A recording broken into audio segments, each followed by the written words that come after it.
मंगलम भगवान वीरो मंगलम गौतमो गणी मंगलम कुंद कुंदार्यो जैन धर्मोस्तु मंगलम सर्वमंगल मांगल्यम सर्वकल्याणकारकम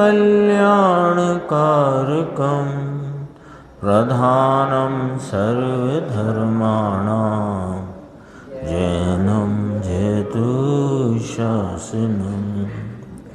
मैं नमो तीर्थनायक को, नमो ओंकार वाणी को, नमो उन कुंद प्रभु को जिन्होंने ओंकार धारण की। अहो उपकार जिनवरका कुंद का दिव्य वाणी का, जिन कुंद ध्वनि दाता उनका हान स्वामी का। नमः समय साराय स्वानुभूत्या चकासते चित स्वभावाय भावाय सर्वभावांतरचिते।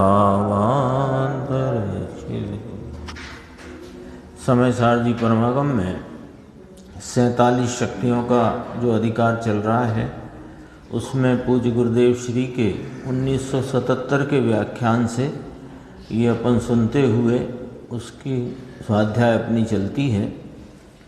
अभी कल अकार्य अकारणत्व शक्ति की चर्चा थी और आज परिणम्य परिणामकत्व शक्ति की चर्चा आई। 15वीं शक्ति परिणम्य परिणामकत्व। तो 14वीं शक्ति की जो कल चर्चा अपन ने देखी थी, उसमें एक पॉइंट अपन ने छोड़ दिया था, वो भी देखते हैं और फिर आगे जो परिणम्य परिणामकत्व की बात आई है वो देखते हैं। कि देखो, ये शास्त्र में लेख आता है कि 2 कारण से एक कार्य की उत्पत्ति है। यानी 2 कारण कहे, एक उपादान कारण और एक निमित्त कारण। ऐसे कह करके 2 कारण कहे। किसी भी कार्य की उत्पत्ति में 2 कारण कहे, एक उपादान कारण एक निमित्त कारण। तो उसमें उपादान कारण वास्तविक कारण है और निमित्त कारण कारण तो नहीं है, उससे कार्य की उत्पत्ति होती नहीं है। तथापि वहाँ पर उसका ज्ञान कराने के लिए निमित्त का कारणपना कहकर, कारण माने निमित्त कारण कहकर, उस व्यवहार के द्वारा उपादान रूपी परमार्थ का ज्ञान कराया है। तो क्या बात हो गई? 2 कारण कहे। यहाँ लिखा भी तत्वार्थ राजवार्तिक यानी तत्वार्थ सूत्र की जो टीका है, उसमें इस बात की कथन है, इस बात का निरूपण है कि एक कार्य की उत्पत्ति के 2 कारण कहे जाते हैं, एक उपादान कारण, निमित्त कारण। इसको अपन इस प्रकार समझें, एक वास्तविक कारण, एक उपचार रूप कहने का कारण। फिर इसी को इस प्रकार समझें कि एक निश्चय कारण, एक व्यवहार कारण। यही हो गई ना बात। अब इसको समझाते हैं। देखो, वह तो दूसरे कारण की जो बात है, वह तो निमित्त का ज्ञान कराने के लिए निश्चय से इस बात को सिद्ध रखकर। तो अपन कहाँ तक पहुँचे थे? 2 कारण कहे, एक निमित्त कारण, एक उपादान कारण। हाँ, उपादान कारण पहले बोलो तो उपादान कारण, निमित्त कारण, वास्तविक कारण, उपचार कारण, निश्चय कारण, व्यवहार कारण। अब व्यवहार कब हो? कि जब निश्चय को सिद्ध करो, सिद्ध रखो, निश्चय की स्वीकृति हो तो व्यवहार है, अन्यथा व्यवहार व्यवहार नहीं है। ये तो न्याय समझ में आती है ना बात। निश्चय के बिना व्यवहार व्यवहार भी नहीं होता। ठीक है, यही बात यहाँ गुरुदेव श्री ने कल के व्याख्यान में आई थी, चूँकि अपन ने इसको छोड़ दिया था। देखो, निश्चय से इस बात को सिद्ध रखकर पर्याय में यानी उपादान रूप परिणाम कार्य की उत्पत्ति में किसी का यह कारण नहीं है और किसी का यह कार्य नहीं है। इस निश्चय को यानी वस्तु के परिणमन में अकार्य अकारणत्व पने को लक्ष्य में रखकर, यानी वस्तु किसी का कार्य नहीं, वस्तु में तो कार्य हुआ पर्याय में, तो प्रति समय पर्याय है तो वो कार्य रूप भाव है। तो वस्तु में जो कार्य हुआ है वो कार्य अकार्य अकारणत्व रूप है, यानी वह किसी अन्य का कार्य नहीं और ये कार्य अन्य का कारण नहीं। ऐसा निश्चय वास्तविक परमार्थ स्वरूप लक्ष्य में रखकर, दृष्टि में सिद्ध रखकर फिर निमित्त को मिलाया। निमित्त को मिलाया माने इस निश्चय परमार्थ के साथ रहे हुए व्यवहार को कारणपना कहकर मिलाया अथवा कहा, तो इसको दोनों को जान लेने का नाम प्रमाण ज्ञान हुआ। दोनों को जान लिया ना कि उपादान स्वरूप, जैसे जीव को सम्यक दर्शन हुआ तो सम्यक दर्शन रूपी कार्य हुआ, तो वो कार्य के दो कारण माने अपन कहें, तो दो कारण में किस प्रकार कथन आया कि जीव की परिणति में जो सम्यक दर्शन रूपी कार्य हुआ वह तो अपने स्वभाव से अकार्य अकारणत्व रूप से हुआ है, वह किसी का कार्य नहीं और सम्यक दर्शन किसी अन्य का कारण नहीं। ऐसा जो निश्चय सिद्ध रख करके फिर वहाँ पर दर्शन मोहिनी आदि के उपसम क्षय आदि की निमित्तपना अथवा देवगुरु शास्त्र का निमित्तपना वो तब मिलाया माने उस निमित्त की तरफ से सम्यक दर्शन रूपी परमार्थ उपादान का ज्ञान कराया। तो इस प्रकार सम्यक दर्शन हुआ, वह देव शास्त्र गुरु की कृपा से अथवा कि दर्शन मोहिनी के उपसम आदि से हुआ, ऐसा कहना वो प्रमाण रूप ज्ञान है। कब कि जब सम्यक दर्शन स्वयं से हुआ, यह सिद्ध रखकर बात करो। क्योंकि आगम में बात आती है सम्यक दर्शन के निमित्त कौन कि सच्चे देवगुरु शास्त्र, तो सच्चे देवगुरु शास्त्र से सम्यक दर्शन हुआ कि ना सम्यक दर्शन हुआ अपने स्वभाव की परिणति में स्वभाव के लक्ष्य से, तो वह कार्य अकार्य अकारणत्व रूप से हुआ है। उसमें देवगुरु शास्त्र के निमित्त पने का व्यवहार साथ में रखकर दोनों को एक साथ जानना, ये प्रमाण ज्ञान हुआ। परंतु निमित्त को मिलाकर प्रमाण ज्ञान हुआ तो पहली बात को सत्य रखकर, यानी उपादान परमार्थ वास्तविकता को सत्य वास्तविक रखकर फिर निमित्त को मिलाया माने व्यवहार की बात करी। पहली बात कि निश्चय से पर्याय स्वयं से है, उसका कोई कारण कार्य नहीं, यह बात रखकर प्रमाण ज्ञान निमित्त को मिलाता है। प्रमाण ज्ञान, तो प्रमाण ज्ञान में व्यवहार भी आया कि नहीं आया, कि आया ना, लेकिन निश्चय बिना आया कि निश्चय के साथ आया। ये भूल जाए यदि अपन, तो तुम्हारा प्रमाण ज्ञान नहीं, प्रमाणाभास है, व्यवहाराभास है। देखो कार्य की उत्पत्ति तो निश्चय रूप ही है ना। और उसमें अन्न पर उपचार करना वो व्यवहार है। व्यवहार से निश्चय होता है, ये बात तो कहीं से कहीं तक नहीं है। अरे राग जिसे हम व्यवहार कहते हैं मोक्ष मार्ग अपेक्षा, सुनना जरा, राग है ना, भगवान की देशना सुनने का राग, भगवान के दर्शन का राग, भगवान के बहुमान का राग, ये वाला राग जो अपना वास्तविक मोक्ष मार्ग है उसकी अपेक्षा व्यवहार कहा जाता है, ठीक है ना। लेकिन ये राग को उपादान में रख दो, यानी जो भक्ति का राग परिणति में उत्पन्न हुआ, जो देशना सुनने का राग परिणति में उत्पन्न हुआ, वो निश्चय उपादान है और उसमें देशना या देवगुरु शास्त्र निमित्त है, ये व्यवहार आया। व्यवहार किसी परिणाम का नाम नहीं है, ये ध्यान रख लो बिल्कुल।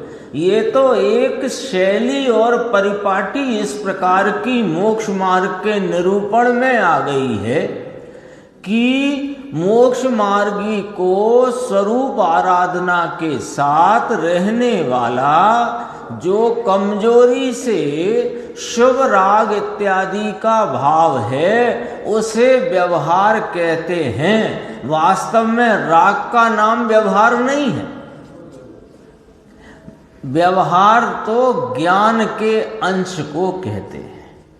ये अभी चर्चा आने वाली है थोड़ी, उसमें भी अपन इस बात को स्पष्ट करेंगे। देखो, यानी कहना ये है कि जो तत्वार्थ राजवार्तिक का संदर्भ लेकर के तुम दो कारण की बात करते हो, तो ये बात ध्यान रखना कि दो कारण नहीं, कारण तो एक उपादान ही वास्तविक कारण है। वहाँ अन्य अनुकूल पर निमित्त पने का आरोप करके उसे निमित्त कारण कहना ये व्यवहार है। और एक कार्य के संबंध में उसका निश्चय और उसका व्यवहार दोनों का एक साथ जानना ये प्रमाण है। इतना स्पष्ट है मामला। ये उलझने जैसी बातें नहीं, ये सब सुलझने की बातें हैं। अब आई अपनी परिणम्य परिणामकत्व शक्ति। देखो अंकुर भाई, आज तुम पीछे बैठ गए हो और नाम कठिन आ गया है, आगे ही आ जाओ। देखो नाम थोड़ा कठिन है। अभी तक अपन पढ़ते आए वे सब 12 नाम सरल थे, 13 कितने 14 15वीं आ गई ना ये। हाँ, तो जीवत्व शक्ति, चिति शक्ति, दृष्टि शक्ति, ज्ञान शक्ति, सुख शक्ति, वीर शक्ति, फिर आई प्रभुत्व शक्ति, विभुत्व शक्ति, सर्वदर्शित शक्ति, सर्वज्ञत्व शक्ति, स्वच्छत्व शक्ति, प्रकाश शक्ति। यहाँ तक 12 हुई ना। तो ये तो सब नाम सरल थे। फिर आई अकार्य कारणत्व शक्ति, नहीं प्रकाश शक्ति के बाद असंकुचित विकास। थोड़ा कठिन ये भी था, पर इतना कठिन नहीं था। असंकुचित विकासत्व शक्ति, फिर आई अकार्य कारणत्व शक्ति, और अब आया परिणम्य परिणामकत्व शक्ति। नाम ही कठिन है, बात सरल है ना। देखो पढ़ते हैं अपन, पेज नंबर आप लोग देख लेना। इसमें हिंदी में 233 है, 181 गुजराती में है। देखो, पर आत्म निमित्तक, एक एक शब्द धीरे धीरे अपन पढ़ेंगे। पर आत्म निमित्तक गेय ज्ञानाकार, तो गेय ज्ञानाकार, तो गेयाकार और ज्ञानाकार दोनों में आकार लगा दो। पर और आत्म माने स्वयं, पर आत्म निमित्तक गेय गेय गे, तो गेय ज्ञानाकार माने गेयाकार और ज्ञानाकार। ग्रहण ग्राहण, ग्रहण ग्राहण स्वभाव रूपा परिणम्य परिणामकत्व शक्ति।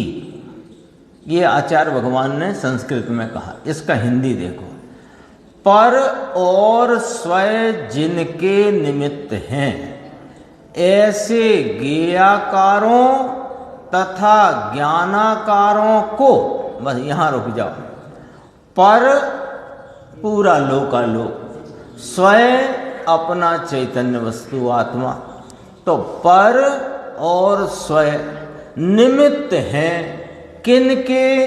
गेयाकारों के तथा ज्ञानाकारों के। ज्ञान रूप जानने रूप परिणमन में पर और स्वयं निमित्त हैं, और ये पर और स्वयं जनाने में निमित्त हैं।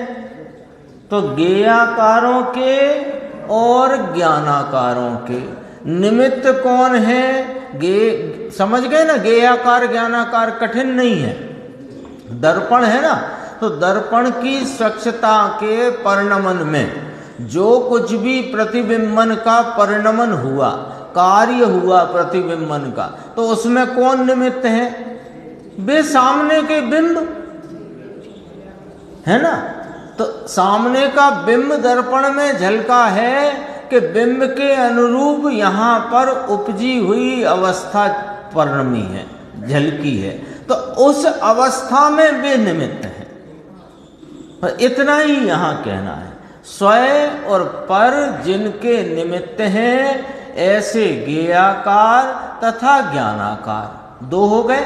उनको ग्रहण करने के, ये आत्मा की शक्ति की बात चल रही है ना, उनको ग्रहण करने के और ग्रहण कराने के, उनको जानने के और उनको जनाने के जान लेने का स्वभाव भी आत्मा का और जनाने का स्वभाव भी आत्मा का। तो उनको ग्रहण करने के और ग्रहण कराने के, ग्रहण कराना माने जनाना, ग्रहण करना माने जानना, तो जानने के और जनाने के स्वभाव रूप एक शक्ति इस आत्मा में है। यों तो दो शक्ति हुई पर मिलाकर एक शक्ति कही गई, तो एक ही पुकारते हैं अपन, कोई दिक्कत नहीं है। तो ऐसी एक शक्ति जिसका क्या नाम है? परिणम्य परिणामकत्व शक्ति। पर जिनके, और इसको स्पष्ट किया, पर जिनके कारण है ऐसे गेयाकारों को ग्रहण करने के, और स्वयं जिनका कारण है ऐसे ज्ञानाकारों को ग्रहण कराने के स्वभाव रूप परिणम्य परिणामकत्व शक्ति। अब थोड़ा अर्थ इसका और बारीकी से पूज्य गुरुदेव श्री खुलासा करते हैं। अपन देखते हैं अगला पेज 234 आ गया, वहाँ 181 ही है। फिर से, जहाँ गुरुदेव ने कहा ना फिर से, कहते हैं कि आत्मा में प्रमाण नाम की एक शक्ति और प्रमेय नाम की एक शक्ति। अब नाम तो आए थे थोड़े कठिन, परिणम्य परिणामकत्व, तो उसको सरल कर लो, प्रमाण शक्ति प्रमेय शक्ति, है ना। इसे अपन इस नाम से भी याद रखें, कहें तो कोई दोष नहीं है।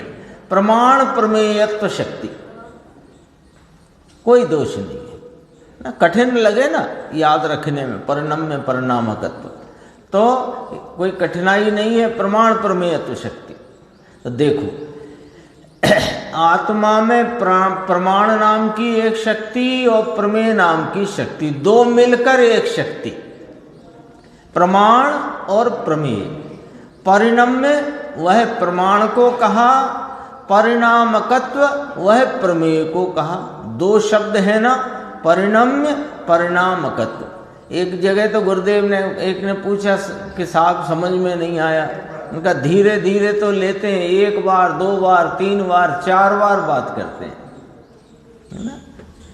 अपने को भले 4 बार करना पड़े, 10 बार करना पड़े, बात समझ में आनी चाहिए, बस मुद्दे की बात ये है। देखो परिणम्य वह प्रमाण, परिणामकत्व वह प्रमेय। तो प्रमाण और प्रमेय दो होकर एक शक्ति पुकारी, परिणम्य परिणामकत्व, एक संज्ञा दे दी उसको। इसका अर्थ यह है कि पर के ज्ञेयाकार जो अनंत ज्ञेय वस्तु हैं उसे विशेष रूप से अपने में ग्रहण करना। विशेष रूप से ग्रहण करना माने जानना, सामान्य रूप से ग्रहण करना माने देखना।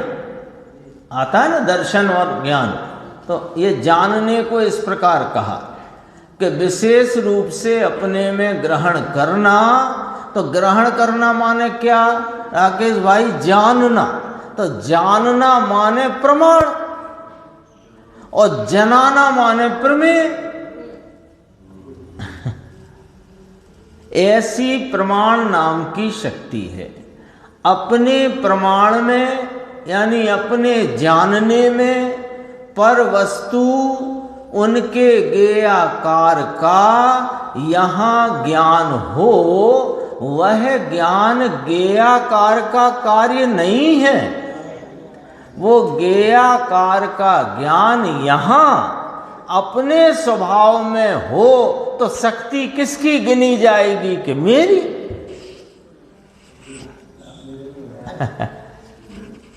अनंत ज्ञेय हैं, उन्हें यहाँ ग्रहण करने का नाम जानने का। तो उनको जानने का मेरा स्वभाव है। ज्ञेय कितने हैं? अनंत ज्ञेय हैं, उनमें प्रमेयपना उनका है, प्रमेयत्व भाव है ना उनमें, उनका प्रमेयत्व उनमें रहा। और मैं तो अपने प्रमाण शक्ति यानी ज्ञान शक्ति यानी जानने की शक्ति से अपने ज्ञान में उन सब का जानना मेरे को, मुझसे, मेरे स्वभाव से होता है। वजन तो ऐसे आना चाहिए। ग्रहण करने का अर्थ है जानने का। और अपना स्वभाव जो अनंत है वह पर के प्रमाण में प्रमेय होने की शक्ति है। मेरा भी अनंत गुणात्मक स्वभाव है, वो मैं भी प्रमेयत्व गुण का धारी हूं। तो प्रमेयत्व शक्ति भी मुझ में है। तो मेरी प्रमेयत्व शक्ति के कारण वे जानते हैं ये नहीं कहा, मैं उनको जनाऊं। समझना, भाषा में से बड़ा मेरे प्रमेयत्व के कारण वे जानते हैं कि ना वे उनके प्रमाण शक्ति के कारण से जानते हैं। लेकिन मेरी प्रमेयत्व शक्ति से मैं किसी के ज्ञान में जानने में जनाऊं, ये शक्ति मेरी। और अनंत ज्ञेयों को मैं जानूं, ऐसी प्रमाण शक्ति मेरी। कार्य जहां होता है उसमें उस कार्य की उत्पत्ति की शक्ति स्वतः स्वयं अपने में होती है, क्योंकि अकार्य कारणत्व है। देखो अब इसमें और जो चर्चा आई थी उसे थोड़ा थोड़ा ख्याल में लेते हैं। कैसा? निश्चय ही तो है, ये निश्चय की बात है। व्यवहार कहाँ है? वो तो निमित्त उपादान की बात हो गई थी, वो तो हो गई थी अकार्य कारणत्व में। वो तो सिर्फ अपने इतनी बात करना थी वहाँ पर कि दो कारण कहे तो दो कारण में एक निश्चय कारण है, एक व्यवहार कारण है। और व्यवहार कारण है तो व्यवहार कारण बिना निश्चय के नहीं होता। इतनी बात वहाँ पर कहनी थी। ज्ञान को जानता है, हाँ, तो ज्ञान में ही जानाने की शक्ति है, तो ज्ञान को जानने की शक्ति है। ज्ञान स्वरूप मैं हूं ना, तो मैं ज्ञान स्वरूप हूं तो प्रमेयत्व पना भी मुझ में है ना। तो मैं अन्न को जनाऊं, ऐसी मेरी शक्ति। और मेरे में ज्ञान शक्ति नाम प्रमाण शक्ति वो मेरे में मेरी है तो मैं अनंत ज्ञेयों को जानूं, ऐसी मेरी शक्ति। तो दोनों में मेरी शक्ति, दोनों में मेरी शक्ति, ये दो शक्ति मिलाकर एक शक्ति कही, प्रमाण शक्ति, प्रमेय शक्ति। प्रमाण शक्ति से मैं अनंत ज्ञेय को मेरी प्रमाण शक्ति से जानता हूं, और अन्य को मैं जानने में आऊं, ऐसी मेरी प्रमेय शक्ति। यदि वे जानते हैं मुझे, वे उनके प्रमाण से जानते हैं, उनके ज्ञान से जानते हैं, लेकिन मैं उनके ज्ञान में जनाता हूं, ऐसी शक्ति मेरी है। ये निश्चय ही है, इसमें व्यवहार कहां आया है?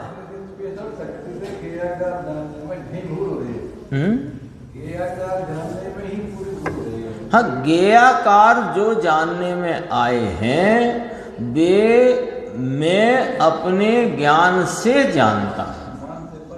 हाँ, तो मुझे लगता है कि मैं प्रमेयपना है इसलिए मैं जानता हूं कि नहीं, उनमें प्रमेयपना है सो वे जनाते हैं, लेकिन जानता हूं ये तो मेरी प्रमाण शक्ति है। देखो, ये निमित्त नैमित्तिकपना घटित हुआ ना जानने का, तो वे जानने में आए और मैंने जाना, ठीक है। तो वे जानने में आए तो वे ज्ञेय हुए, मैं ज्ञान हुआ, तो ज्ञेय हुए तो वे निमित्त कहलाए। तो निमित्त और ये नैमित्तिक, अब ये जो निमित्त नैमित्तिकपना हुआ, यदि तो इसमें अनुकूलता का आरोप आया, ज्ञेय पर निमित्त होने का अनुकूलता का आरोप आया, तो अनुकूलता का आरोप किस लिए आया? कि उनमें प्रमेयपना है सो आया। इतनी बात है। आगे अपन चलते हैं, बहुत और भी स्पष्ट आएगा। अभी देखो, एक पूछा था पर के अकेले का है, स्वयं का जानना नहीं, कि स्वयं पर दोनों का जानना है ना। हाँ, ये मेरा जानना है ना, तो अनंत ज्ञेय के साथ मैं भी आया, तो मैं स्वयं पर दोनों को जानूं, ऐसी मेरी प्रमाण शक्ति, और मैं पर के ज्ञान में जनाऊं, ऐसी मेरी प्रमेय शक्ति। अभी दो शक्ति मिलाकर कही ना, परिणम्य परिणामगत शक्ति। थोड़ी स्वयं ही स्वयं ज्ञेय होकर के वो चर्चा आ रही है। हाँ, आ रही है वो चर्चा। एक चर्चा और आई थी, इसलिए मैं उसको बीच में नहीं लेता, उसको बाद में लेंगे, क्योंकि फिर अपना ये क्रम टूटता है जो अभी चल रही चर्चा। देखो, ये पेज नंबर आ गया है 238। जहाँ पर देखना, वहाँ आवाल गोपाल वाली जो चर्चा आई थी ना, 183 या 84 होगा। बहुत आगे निकल गए हैं अपन, आगे निकल गए हैं। 233 पे थे, 5 पेज करीब आगे बढ़ गए हैं। 185 देखो, यहाँ पर ये पूछा एक भाई ने, अभी समझ में नहीं आया, तो गुरुदेव बोले अधिक स्पष्ट करते हैं, शांति रखो। अरे रे, तू तो चैतन्य स्वरूप है ना नाथ। आवाल गोपाल आज आया था 17वीं 18वीं गाथा। 17वीं 18वीं गाथा में आवाल गोपाल आया ना शब्द, उस पर से देखो, अभी बहुत अच्छी चर्चा है कि अपनी ज्ञान की पर्याय में ज्ञेय नाम आत्मा, अपनी ज्ञान की पर्याय में ज्ञेय यानी इस आत्मा को जानने का उसका स्वभाव है। ज्ञेय को जानता ही है ये स्वयं ज्ञेय। तभी तो कहा अनुभूति स्वरूप भगवान आत्मा आवाल गोपाल सबको अनुभव में आ ही रहा है, कहा है ना। तो किस आधार से कहा? परिणम्य परिणामगत शक्ति। देखो, अपनी ज्ञान की पर्याय में स्वयं ज्ञेय, स्वयं मैंने जोड़ दिया उसमें समझने के लिए, अपनी ज्ञान की पर्याय में स्वयं ज्ञेय नाम यह निज आत्मा, उसको जानने का मेरा स्वभाव है, मुझे जानने का मेरा स्वभाव है। गे को नाम स्वयं गे को जानता ही है, ऐसा कहते हैं। कौन जानता है? कि सर्व प्राणी, सर्व प्राणी। तो आबाल गोपाल कहा तो ये तो मनुष्य की अपेक्षा शब्द लिया आबाल गोपाल, लेकिन सर्व प्राणी, बाल वृद्धादि सब, ये तो मनुष्य अपेक्षा, बस सर्व प्राणी अपनी ज्ञान की पर्याय में स्वयं गे है। वो सब गे लिखा है ना, तो सब गे माने सब गे को जानते हैं, वो तो बात चली रही है। यहाँ जो विशिष्ट बात है वो स्वयं गे को जानते ही हैं, ऐसा ज्ञान की पर्याय का स्वभाव है। देखो, पर्याय ने स्वयं को प्रमेय बनाया है। अब ये स्वयं का प्रमेय होना, प्रमेय शक्ति और स्वयं के ज्ञान में जानना प्रमाण शक्ति।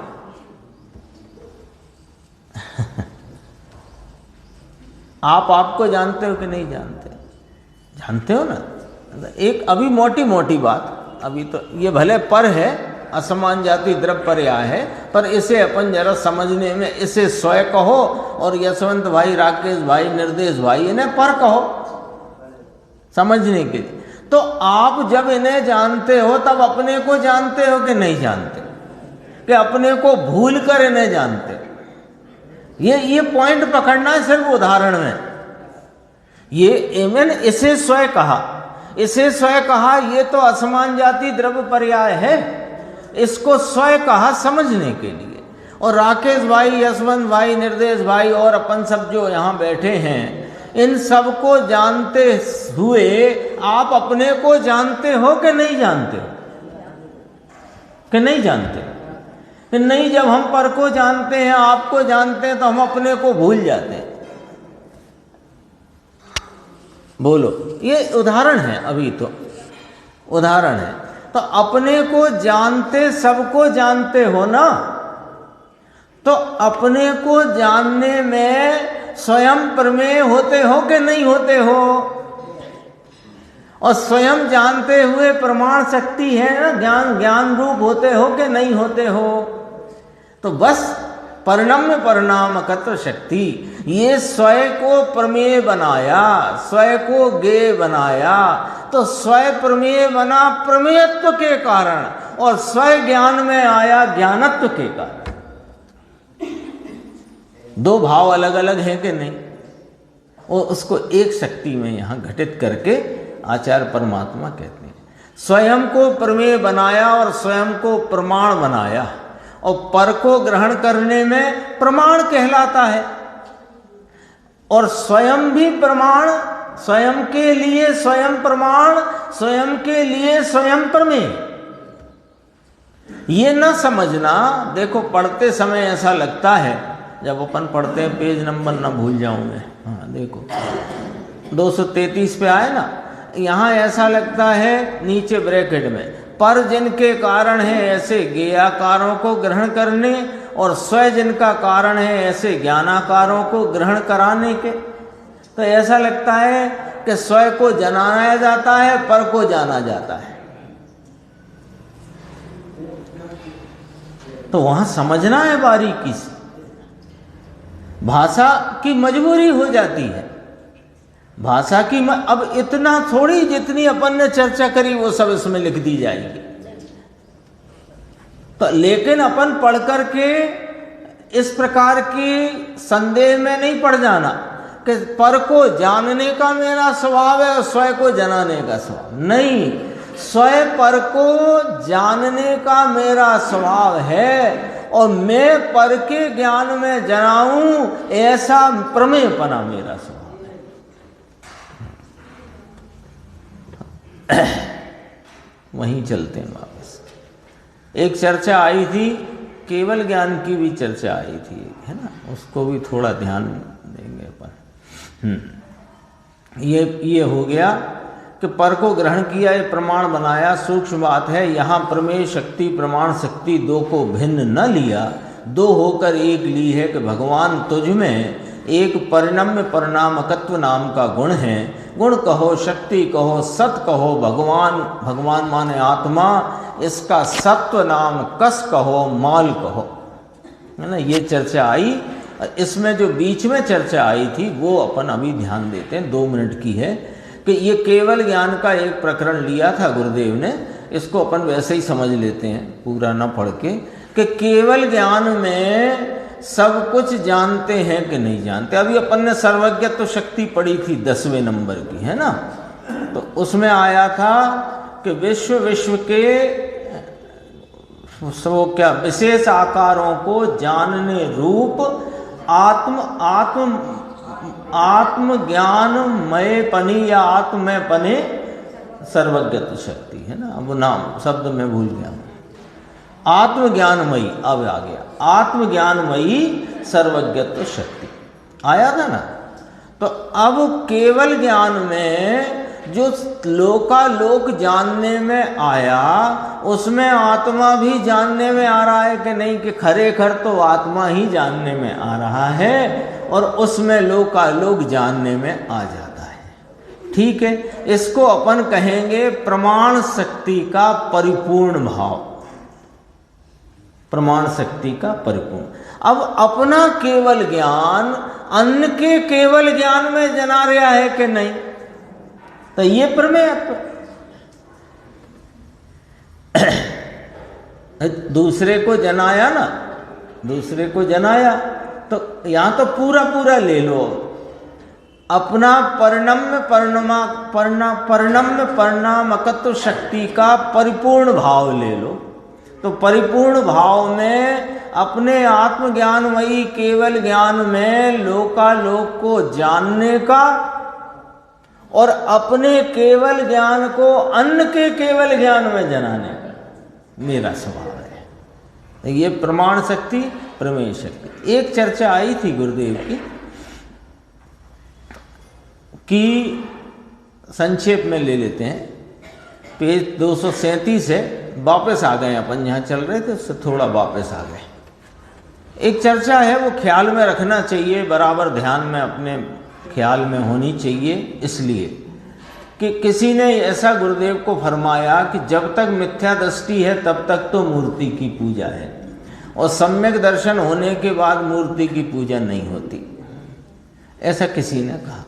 तो गुरुदेव का कहना है कि सम्यक दर्शन के बाद ही होती है, पहले होती नहीं। पहले जो होती है वो परंपरा, कुल परंपरा से होती है, संप्रदाय की परंपरा से होती है। वास्तविक पूजा तो सम्यक दर्शन के बाद होती है। कैसे, उसको समझाया कि जो यहां से पढ़ लेते हैं, देखो, यथार्थ में तो सम्यक दर्शन होता है तब श्रुत ज्ञान होता है, भाव श्रुत ज्ञान, है ना। उसमें तो श्रुत ज्ञान जब होता है उसमें 2 नए पढ़ते हैं, निश्चय और व्यवहार। और जब तक भाव श्रुत ज्ञान रूप परिणमन नहीं तब तक नए नहीं।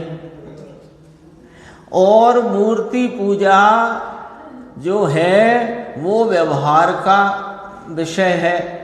व्यवहार का विषय किस प्रकार है कि नाम, स्थापना, द्रव्य, भाव, ये निक्षेप कहे ना 4, नाम निक्षेप, स्थापना निक्षेप, द्रव्य निक्षेप, भाव निक्षेप, ये 4 निक्षेप कहे, ये गे के भेद हैं और ये व्यवहार नए में लागू पड़ते हैं।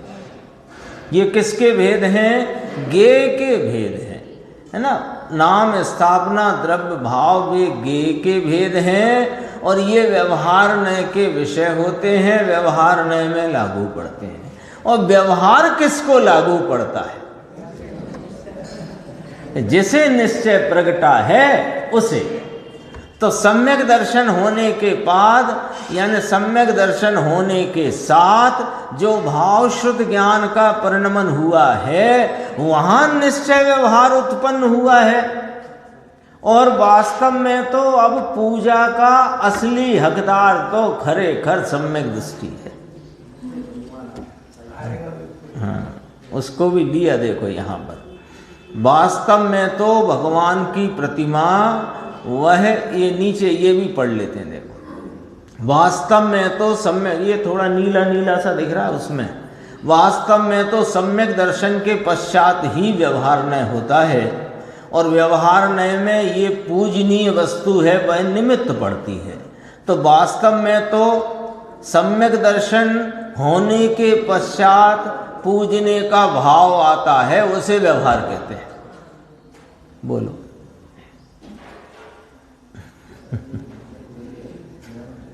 दरअसल में अब थोड़ी बात कहने को मेरा मन हो गया है, अपनी विचार की बात है, आपको अच्छी लगे तो अच्छी मान लेना, नहीं लगे तो छोड़ देना। जैसे हम लोग भगवान के सामने पूजा करते हुए कहते हैं ना, हे प्रभु मुझे भी सम्यक दर्शन हो जाए, हे प्रभु मैं भी अपनी आत्मा को जान लूं। तो अभी तो तुम उन्हें ही नहीं जाने जिनसे कह रहे हो।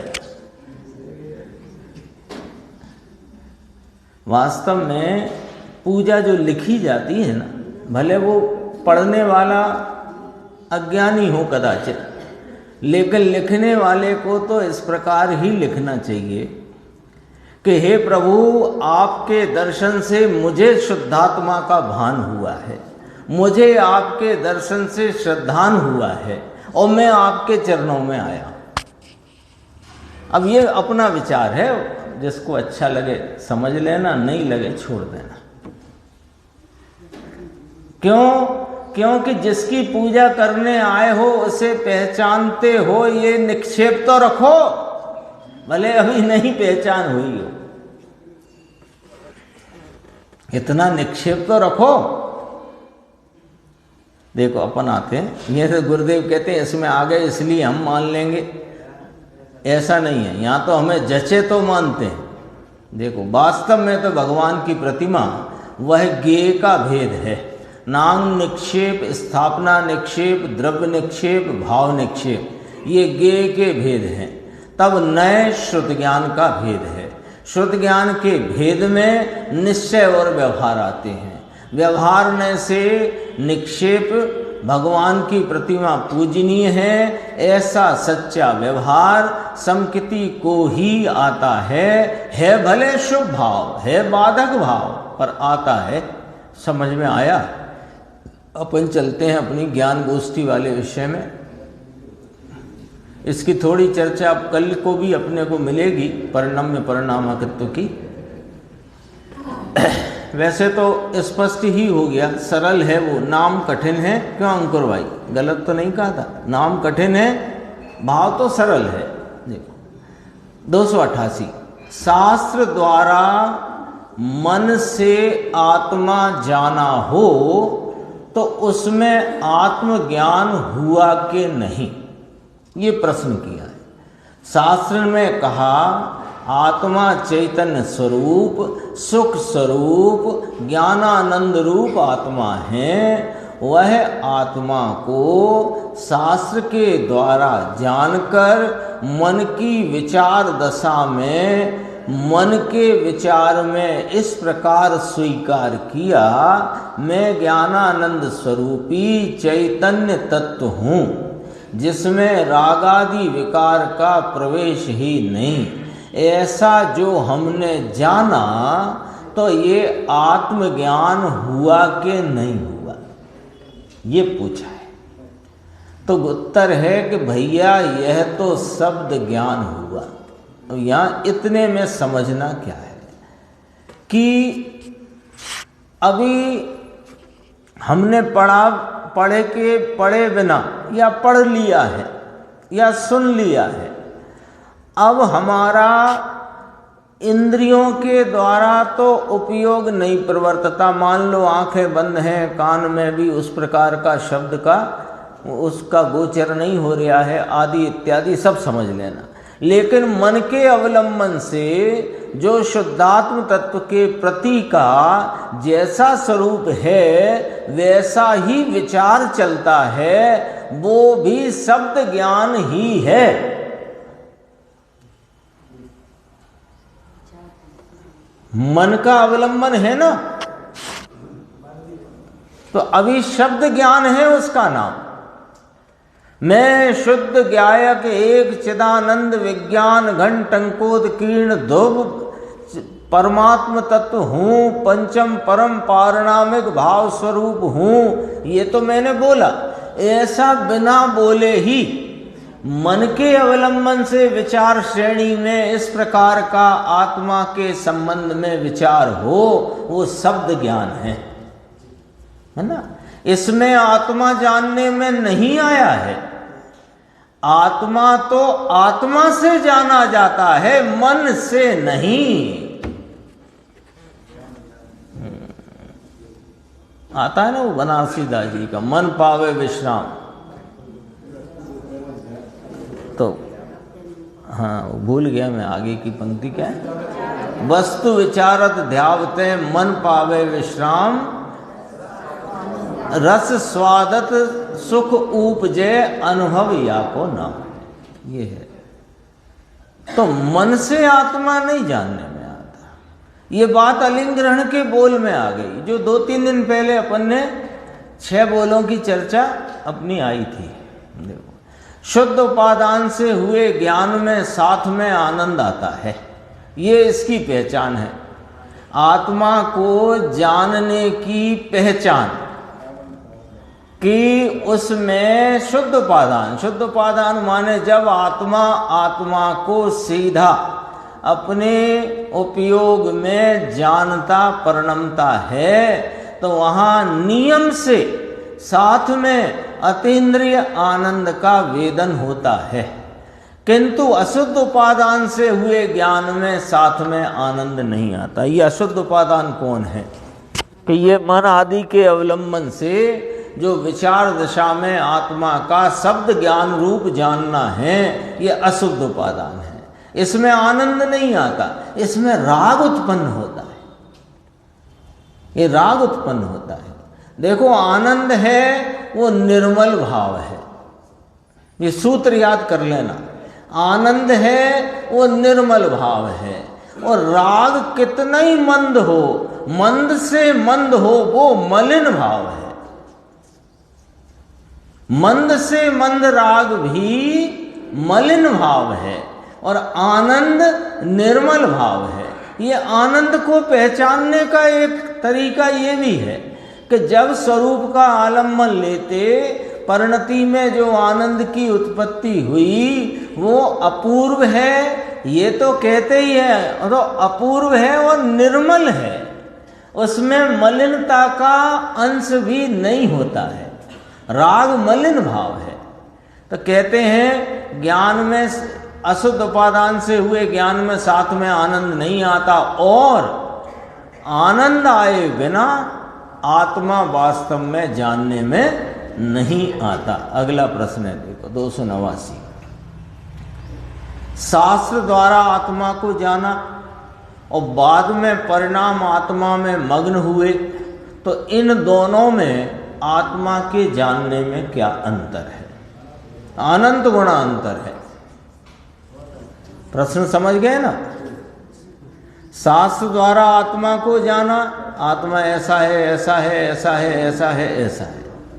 फिर बाद में उधर से विकल्प टूट गया और परिणाम आत्मा में मग्न हुए, मानो उपयोग सीधा आत्मा को विषय करके परिणमित हो गया, तो उसमें भी आत्मा जानने में आया। तो 2 प्रकार का जानना हुआ, तो इनमें अंतर क्या है? कि अनंत गुना अंतर है। शास्त्र से जानपना किया, यह तो साधारण धारणा रूप जानपना है, और आत्मा में मग्न होकर अनुभव में आत्मा को प्रत्यक्ष वेदन से जानता है। कैसे? जो पीछे आ गया, आनंद सहित। पीछे आ गई थी ना बात पिछले प्रश्न में। आत्मा में मग्न होकर अनुभव में आत्मा को प्रत्यक्ष वेदन से जानता है। अतः इन दोनों में भारी अंतर है, बहुत अंतर है। अनंत गुना कहा था पहले, बाद में भारी अंतर कहा। 290। क्या इंद्रिय ज्ञान आत्मज्ञान का कारण नहीं है? ये प्रश्न को थोड़ा जरा समझना भी है। क्या इंद्रिय ज्ञान आत्मज्ञान का कारण नहीं है? ऐसा करके प्रश्न आया है। ठीक है, इसमें दो बातें पूछी गई हैं साथ साथ कि हम इतना तो समझ रहे हैं कि इंद्रिय से आत्मा जानने में नहीं आता, लेकिन हमारा प्रश्न ये है कि इंद्रिय ज्ञान कारण और उससे आत्मा का जानने रूप कार्य हो सकता है क्या? यानी कुछ कारणपना उसमें अपन मान सकते हैं क्या? ऐसा प्रश्न है। उत्तर देखो, 11 अंग और 9 पूर्व की लब्धि वाला ज्ञान भी खंड खंड ज्ञान है। यानी ये जो पहली पंक्ति में जितना वर्णन किया ना, ये अज्ञान की अधिकतम सीमा बता दी। अज्ञान अवस्था में होने वाले क्षयोपशम की अधिकतम सीमा बता दी।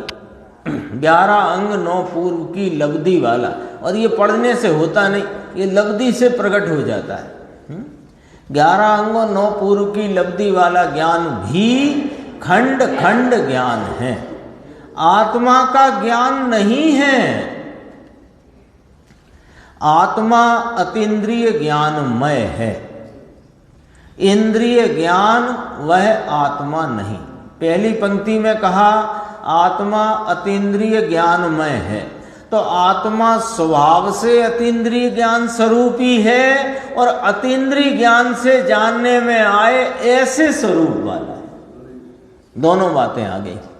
इंद्रिय ज्ञान वह आत्मा नहीं। आंख से हजारों शास्त्र वांचे और कान से सुने, वह सब इंद्रिय ज्ञान है, आत्मज्ञान नहीं। और जोड़ लो इसमें, आंख से हजारों शास्त्र वांचे, कान से सुने और मन में विचारे, विचार भी किया, सब इंद्रिय ज्ञान है, आत्मज्ञान नहीं। आत्मा अतीन्द्रिय ज्ञान से जानने वाला है, इंद्रिय ज्ञान से जाने वो आत्मा ही नहीं। ये कौन सी बात आई? ये अलिंगरण का पहला बोल, दूसरा बोल है ना। आत्मा इंद्रियों से जानता नहीं और आत्मा इंद्रियों द्वारा जानने में आता नहीं। दो बातें आई, दोनों इसमें घटित कर दी। इसलिए अपन ने वहां भी देखा था, आत्मा अतीन्द्रिय ज्ञानमय है, स्वरूप से अतीन्द्रिय ज्ञान स्वरूप है और अतीन्द्रिय ज्ञान में ही जानने में आता है और अतीन्द्रिय ज्ञान से ही जानता है खरेखर। इंद्रिय ज्ञान से जाने वह आत्मा नहीं। आत्मा को जानने पर जो आनंद का स्वाद आता है, अभी पीछे आ गया था लास्ट 289 नंबर 288 नंबर में कि आनंद आए बिना आत्मा वास्तव में जानने में नहीं आता। अब इस बात को याद रख के यहाँ देखो कि आत्मा को जानने पर जो आनंद का स्वाद आता है वह स्वाद इंद्रिय ज्ञान से नहीं आता, अतः इंद्रिय ज्ञान आत्मा नहीं है। स्पष्ट हो गया ना? कुछ बाकी तो नहीं रहा इसमें समझने में। कितनी बात कही गई इसमें कि 11 अंग 9 पूर्व की लब्धि वाला ज्ञान भी खंड खंड ज्ञान है, एक बात कही। फिर आत्मा अतीन्द्रिय ज्ञानमय है, इसमें कही आत्मा अतीन्द्रिय ज्ञान स्वरूप है, अतीन्द्रिय ज्ञान द्वारा जानने में आता है, अतीन्द्रिय ज्ञान से जानता है, इंद्रिय से जानता भी नहीं आत्मा, ये भी बात आ गई। फिर कहा आत्मा को जानने पर आनंद का स्वाद आता है, वह स्वाद इंद्रिय ज्ञान से आता ही नहीं है, इसलिए इंद्रिय ज्ञान आत्मा नहीं है। 291 देखो, 292 अपन कल पढ़ चुके हैं, इसलिए इसके बाद फिर अपन 293 पे चलेंगे कल। अभी देखो, एक अनुमान ज्ञान से आत्मा को जानने वाले की पर्याय में भूल है या आत्मा जानने में भूल है?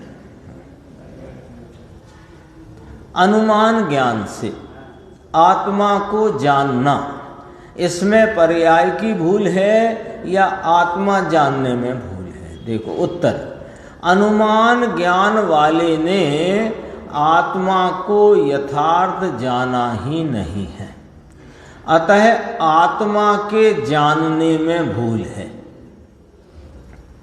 स्वानुभव प्रत्यक्ष से ही आत्मा जैसा है वैसा जानने में आता है। अनुमान से कैसा जानने में आता है कि जैसा शास्त्र और सर्वज्ञ कहते हैं वैसा आत्मा को जानता है। देखो, ये जैसा सर्वज्ञ भगवान और शास्त्रों में आत्मा का स्वरूप कहा वैसा जानता है, वो वैसा ही सच्चा जानता है, तो भी उसे यथार्थ जानना नहीं कहते। क्यों? कि आत्मा अनुमान से जो जाना है वह आत्मा जाना ही नहीं। ऐसा क्यों कहा? कि आत्मा ना तो शब्द गोचर है, आत्मा ना तो विकल्प गोचर है, आत्मा तो अनुभव गोचर है। तो अनुभव हो तो यथार्थ जाना। ये कैसी बात है? ये ऐसी बात है कि जैसे कोई व्यक्ति इस टेबल को छूकर कहे बहुत स्वादिष्ट है। टेबल को छुआ और छूकर बोला बहुत स्वादिष्ट है, तो ये क्या हुआ? या गुलाब जामुन को, जब टेबल को क्या, गुलाब जामुन को छुआ और छूकर कहे स्वादिष्ट है, तो भाई स्वाद तो स्वाद गोचर है, स्पर्श गोचर तो नहीं है। स्वाद तो रसना गोचर है ना। तो रसना गोचर विषय को तुम स्पर्श गोचरता से कहो कि इसका स्वाद बहुत बढ़िया है, तो कैसे? ये बात तो यथार्थ नहीं है, ये तो झूठी बात है। तो जो आत्मा अनुभव गोचर है उस आत्मा को मन के विचारों से, शब्द ज्ञान आदि से, अनुमान में लेकर के कहो कि आत्मा ज्ञानानंद स्वरूप है, आत्मा अतीन्द्रिय आनंद स्वरूप है, तो ये तुम्हारा अनुमान ज्ञान यथार्थ नहीं है। यथार्थ कब होगा? कि जब वह अनुभव गोचर वस्तु अनुभव रूप परिणमित हुए, यानी अनुभव में जानने में आए, तो यथार्थ जानना है। ये यहाँ कहा यथार्थ तो स्वानुभव में ही ज्ञात होता है, स्वानुभव के बिना आत्मा यथार्थ जानने में नहीं आता। शेष चर्चा आगे की स्वाध्याय में।